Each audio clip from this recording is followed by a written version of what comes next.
भंडारा, गोंदिया, गडचिरोली, चंद्रपूर या पूर्व विदर्भातल्या अतिदुर्गम आणि ज्याला आपण निसर्ग संपदेनं भरपूर अशा या पूर्ण क्षेत्रामधला एखाद तरी मंत्री व्हायला पाहिजे अशी तिकडच्या सगळ्या सर्वसामान्य लोकांची इच्छा होती। त्या मंत्रिमंडळामध्ये या भागातील कोणाला प्रतिनिधित्व भेटलं नाही, परंतु माननीय मुख्यमंत्री महोदय आणि आदरणीय अजितदादा यांनी जसं काल स्टेटमेंट दिलंय, 2.5 वर्षाच्या नंतर या ठिकाणी परत नव्यानं जे मंत्रिमंडळ करतील तर त्याच्यामध्ये नक्कीच या भागाला पण न्याय देतील अशी अपेक्षा आहे। मुख्यमंत्र्यांनी बोलताना बोललात की एक जे आहेत मंत्री होते राखीव ठेवलेले, रिझर्व्ह ठेवलेले आहे, काय तुम्हाला वाटतंय की त्यावरती पूर्व विदर्भातील कुठल्या तरी आमदाराचा नंबर लागेल?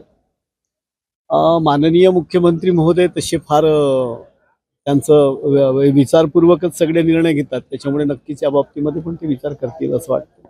हॅलो आई, तू बटाट्यामध्ये कोणता मसाला टाकतेस ग?